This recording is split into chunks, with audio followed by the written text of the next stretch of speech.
Привет всем, с вами канал She Is Everything, а по-русски она может все, с вами Таня. Меня зовут Надя.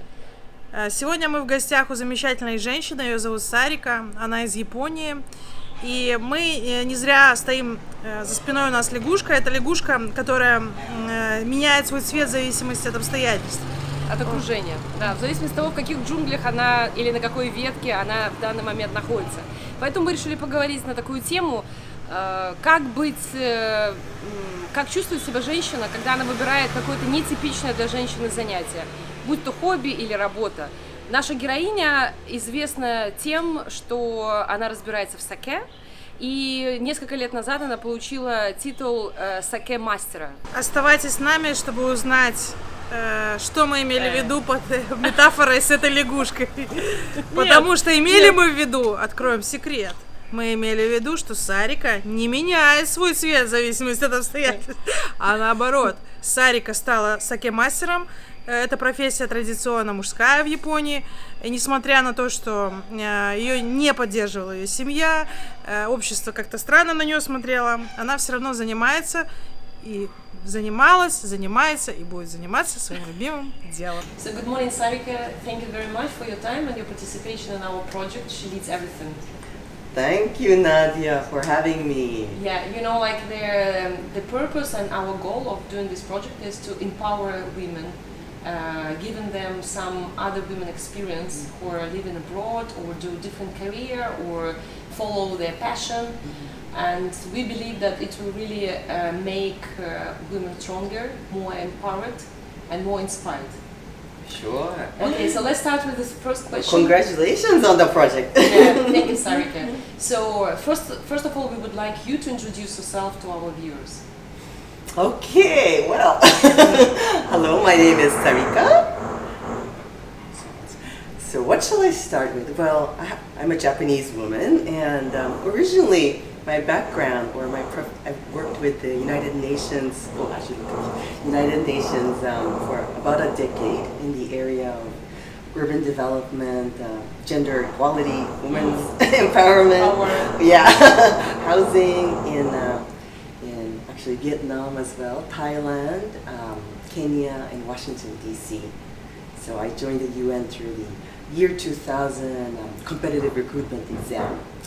And now I am transitioning to something completely different, transitioning into starting up a small niche consultancy on fейс-йога and Sake. Oh. Okay, cool. Yeah, we know that you are very good in Sake.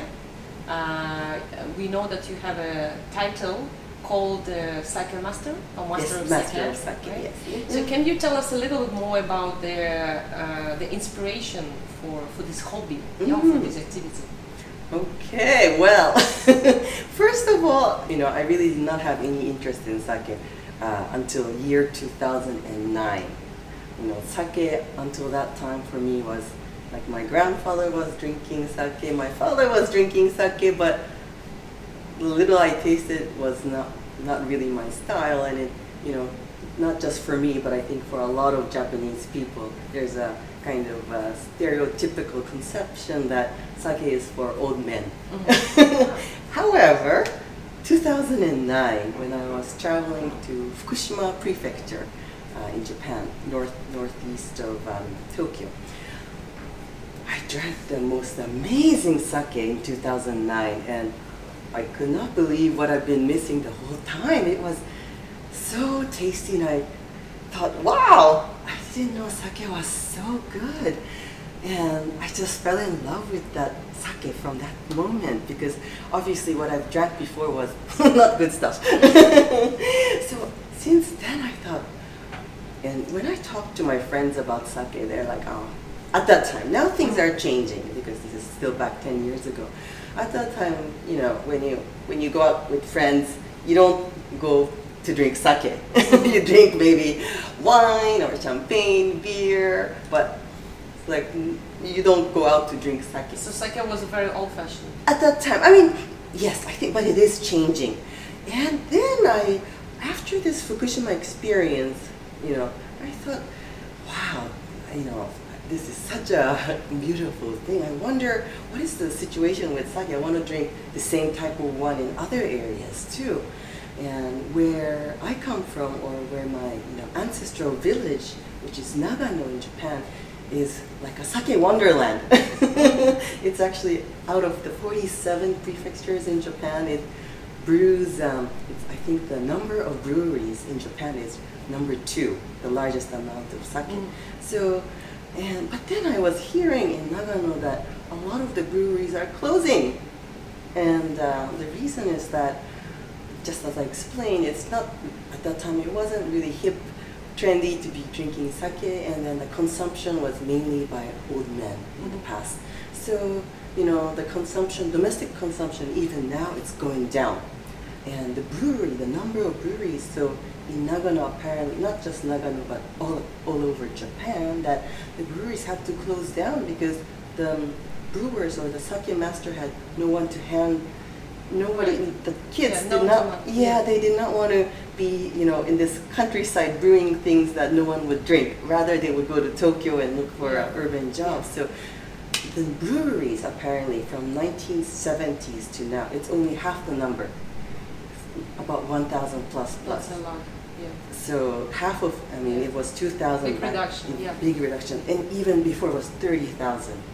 So it's been going down, and then I also heard that the consumption overseas though, it's tripling, like quadrupling. Yeah. So you see this really interesting thing curve of domestic consumption going down and the recognition going up. And I thought, well, sounds like, I thought this is so delicious, and sipping that nice sake brings you so much joy when you have something tasty, and I would love to do that, share that, primarily with number one, like my overseas friends who never had sake or good sake, and then even number two, my Japanese woman friends who dismiss sake that maybe it's not so good. So I had that in my mind back in 2009, but at the time I was actually still doing another thing. I was also doing my PhD at that time in public policy, completely different from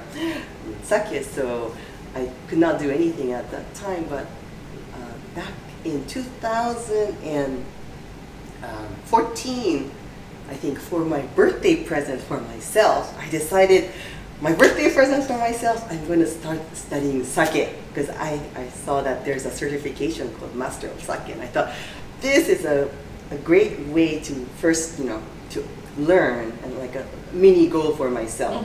Because coming from a completely different background from urban development, I cannot just go to sake. So I thought this will be my first goal in my sake sharing to take this certification. So that's really how I started. It was kind of accidental, but it's so great.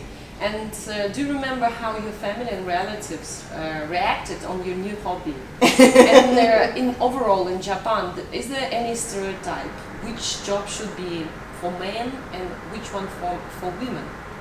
Absolutely, of course. Japan is unfortunately, sadly, really, in terms of gender equality, it's really very low. Like, even if you see these statistics, it's like 140.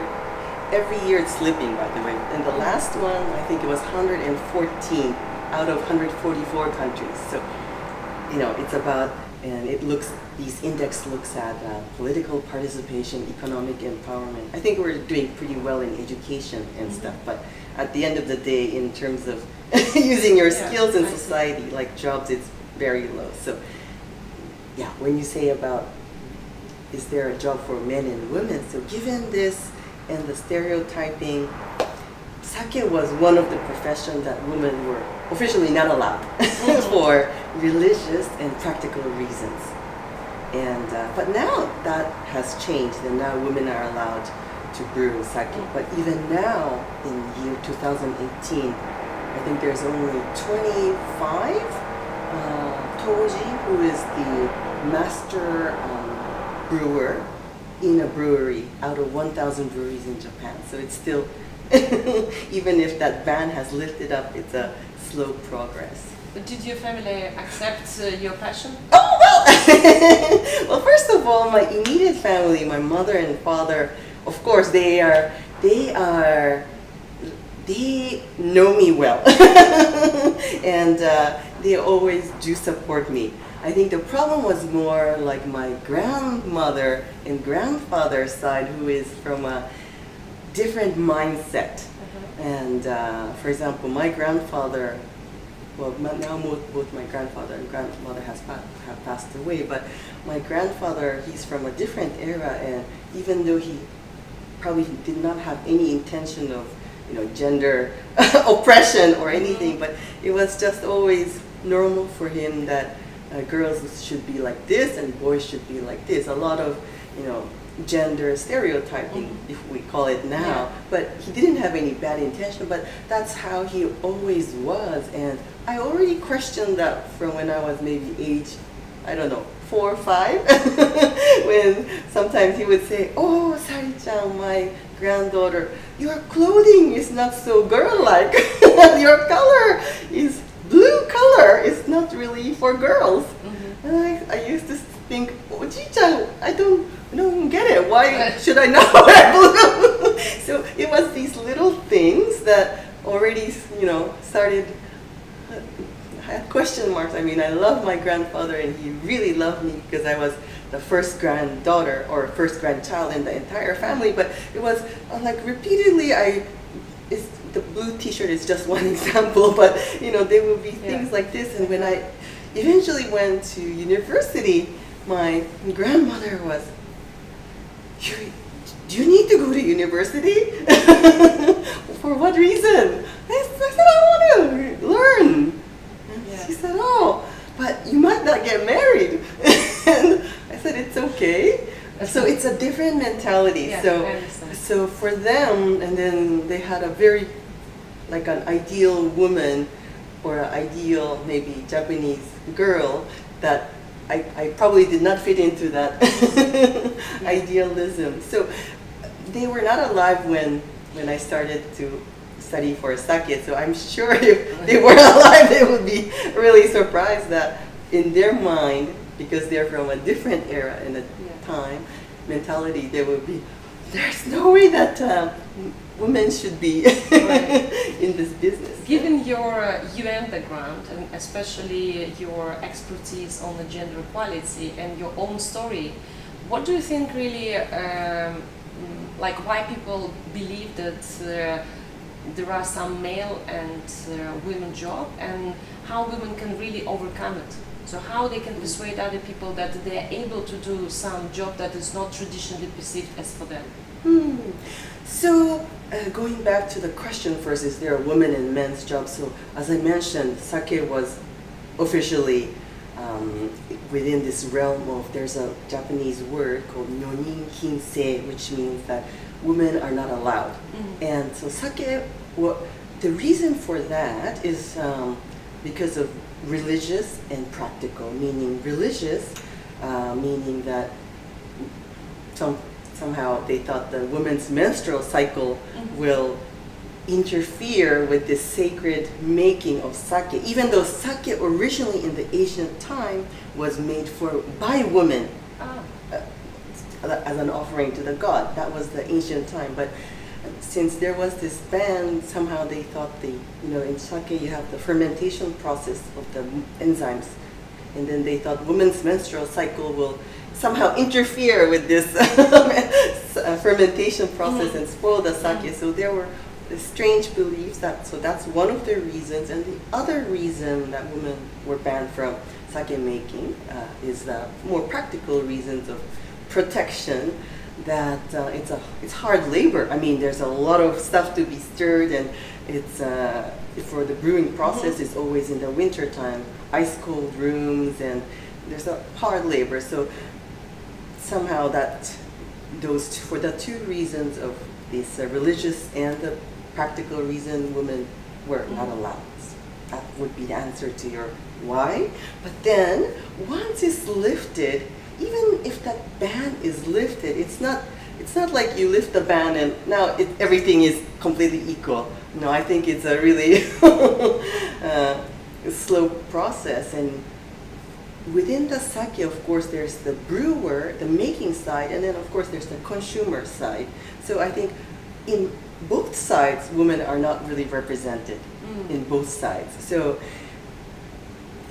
I mean, to start, I think you just have to somehow prove yourself. And I think that's what exactly these 25 Toji masters are doing that right now, finally proving, and they're actually making amazing sake, winning many sake awards now because, of course, they're observant. I mean, the sake making is not just science, but it involves intuition and a lot of scientific observation. Oh, is the rice now ready to be, put the mold on? And so a lot of these things have led to now these sake are actually celebrated and right. Yeah. Right. I personally have an opinion that women can bring some enhancement to any job they do, which was not allowed for them. So, given the example with the sake, what do you think women can bring to the sake mastering? Okay, so again, if we think about right now, there's a sake crisis. For me, it's almost a national crisis because it's a national treasure, drank for 2,000 years, and now domestic consumption is declining. I mean, of course, for the sake brewery and the tradition to continue, you need the breweries up and running. You don't want them to go down. So how do you get them up? Of course, you need demand. Demand is the consumer side. And right now, since the demand was majority men, elderly men, I think one of the things that women can bring into this sake, well, it's not a crisis as such, but for me, that would be a really shame if that happens. So what we can do as women or women involved in sake is, of course, share how delicious the sake is to our peers, the Japanese women, so the consumers will change, the demographics of the consumer will change, and what that would mean is that now the breweries can also experiment and brew new things for this new demand for women. And in fact, that is happening. Now there's sparkling sake, there's nigori sake, there's a lot more varieties coming out thanks to the Japanese women brewers. Because I think in order to support the sake industry, the women's contribution can be that on both sides. So bringing up the demand, and in order to bring up the demand for women to drink sake more, to appreciate it, is, women are best to do that because we know how it is. I mean, everything is a gendered experience, and I mean, we know the consumer because it's us. Yeah.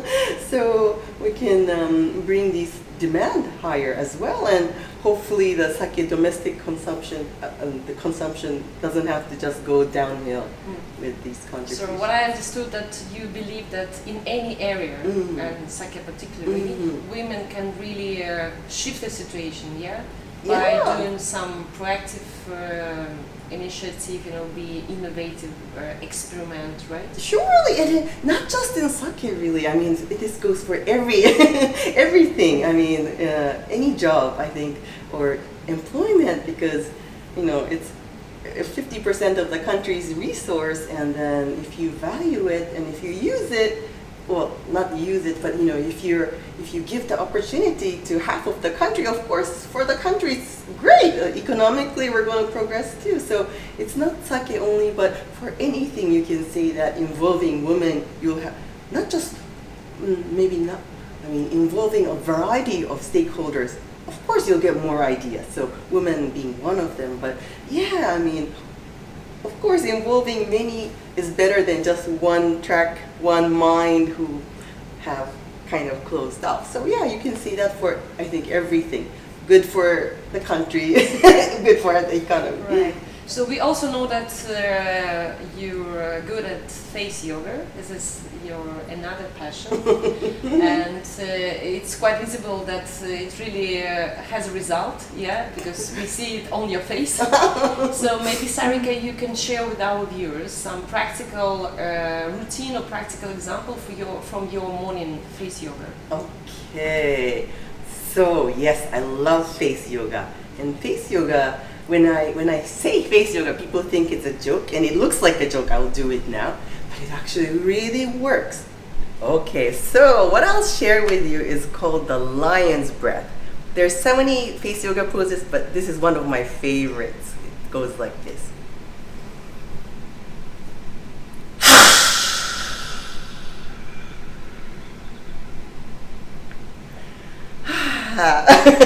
What this does, this is quite amazing. This is also called the detox pose.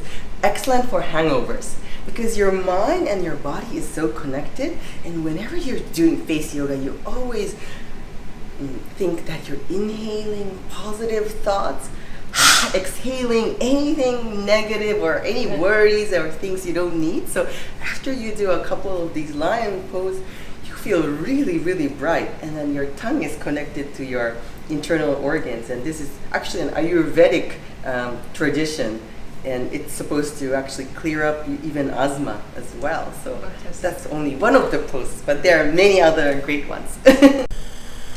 Окончание в сегодняшнем видео будет очень простое. Мы просто покажем вам так. Ну и хотим вам пожелать хорошего дня. Пока. Пока.